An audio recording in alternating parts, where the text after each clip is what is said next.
Marcel, what is it about the halftime adjustments when you guys come out and just you guys firing on all cylinders? Is there something that's said, or is it just a mindset switch? What is it? Elko definitely said some things. Can't really remember every detail. It was aggressive, though, for sure. But we were really just kicking ourselves in the butt in the first half. First interception on me.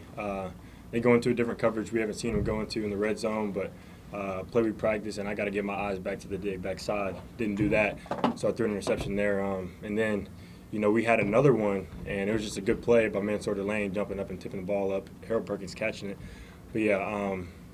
Offensively and defensively, we were kind of giving it up to them. And then we knew coming out in the second half, we were the better team. They were only up 4 after us really giving them the game with 2 turnovers and a punt block. So he just came out in the second half and played our game responsible and, got the job done. Aaron. What was going through your mind on your touchdown run in the first quarter, just seeing the big open hole? Just what was going through your mind as you were running down the field? Score. That's what. No, yeah, I was running. I was thinking. I was like, dude, I can, because like the dudes over here, they kind of pointed. They saw me running. I was looking at them the whole time. I was like, I can beat them in the corner. I started to lose a little bit of gas, so I had to change direction. But yeah, thankfully they missed my legs, and I got in the end zone slightly. Casey almost blocked me out of it though. Travis. Yeah, Marcel, was there any part of this win that was for Coach Moffet, and what does he mean to y'all as players? Moffet got some Gatorade poured on him at the end of the game by the O-line, for sure. But yeah, Moffet, wanted this game just as bad as anyone else. And, I remember Thursday he kind of brought in a tackling dummy with Brian Kelly's face on it. We all just started kicking and stomping and stuff like that. But, this one was an important one to him. And they kind of told us the story of the night before we even got here, just kind of kicking him in the butt, and the crowd will start to empty out towards the third and fourth quarter. And they did. Our crowd started to go over there and kind of take over their student section and try to make all the noise at the end of the game. So, it was really cool, but definitely played a little bit of this game for Moffet because he has so much passion for the game and he does so much for us, yeah. Ada. What does your peace of mind as a player look like, knowing that Texas A&M is a good coach, has a good fan base, and a group of players who play like brothers, play like family, when so many teams at this level don't have that trifecta? Yeah, stuff like that is stuff that you wish for on a football team, at any level. I kind of had that in high school, and I'm grateful that, I'm in this situation right now at Texas A&M because the fans are amazing, the coaches are amazing, and my teammates are amazing. Everybody's so genuine, and you get love and you have fun when you go to practice and games every week. Adam. Coach Elko said he's kind of tired about talking about the past.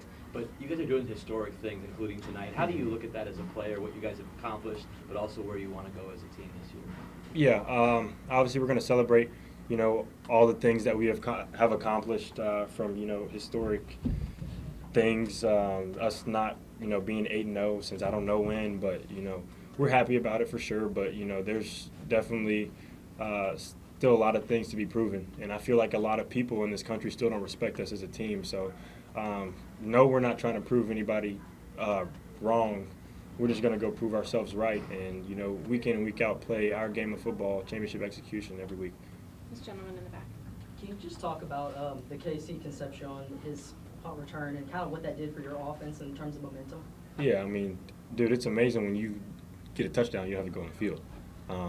And I told him, I was like, you were that guy. Like, I haven't seen anybody be that explosive in the punt return game on my team. And it's fun to watch because, like I said, it's like watching the defense get an interception or a pick six or a fumble or something like that. Like, it's not you doing any of the work. You're watching your teammates win, and it's really exciting to watch plays like that. Gentleman in the back. Marcel, when you're on the road in stadiums like this, Tiger Stadium or Notre Dame Stadium early in the season, those hostile environments, is that the players that fuel you? Do you want to rise up when you're in places like this? How do you react in settings like this? Yeah, no, it fuels me. I love playing in away environments. They tried to put a quote out there that I said that Death Valley was underwhelming, and shoot, I guess it was. They didn't do much to me, so.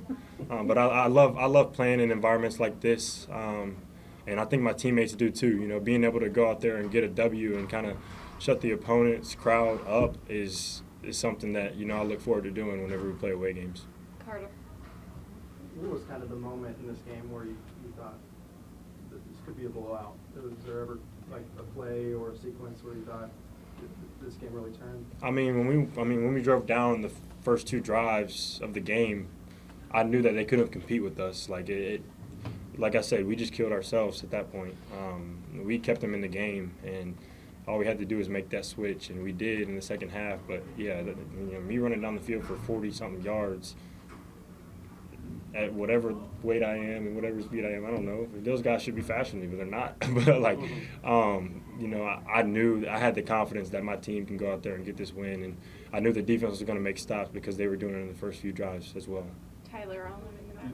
Is this the most complete game you've seen from you guys with offense, defense, special teams? And then what did you make of watching the defense, the switch they made after that second quarter? Yeah, I wouldn't say it's the most complete game. I don't know which game that is. I think we still have, chances to go out there and do that, play a complete game. But it's crazy the defense went out there and did that. They responded, and when they respond, they juiced the entire team to respond too. So special teams started playing well, the offense started playing well, and I think in the second half you could say we played the most complete second half that we've had all year, I guess. But in terms of 4 quarters, there's still work to do. Sam. Marcel, in the second quarter when things went the way they did, the turnover, the block punt, and this place gets loud and it gets rolling, they get some momentum. How do you keep your poise in that moment? Hopefully fans cheer when good things happen, so I expect it to get loud whenever they block a punt or get an interception. When we score, the 12th man starts to get rowdy too. So, it's just a part of the game. Things are going to happen. You can't really let one play affect you. That was, I guess, 3 total plays. That's not the entire game. There's probably 70 to 80 something plays in a game. So you can't let 3 plays affect you in a game. You got to go out there and bounce back and just keep your composure and go 1 play at a time. Tony. Marcel, you had kind of touched on it, but 8-0 going into your second bye week. A lot of people have talked about you guys' legitimacy. Is it time for people to just believe that you guys are real? If they want to believe we're real, they can. If they don't, that's not my problem. But I know we're real, and everybody in that locker room knows we're real. So we're just going to keep doing what we're doing. Alex. Where do you feel like you've grown the most in your game in this last 5-game stretch in particular to start conference play?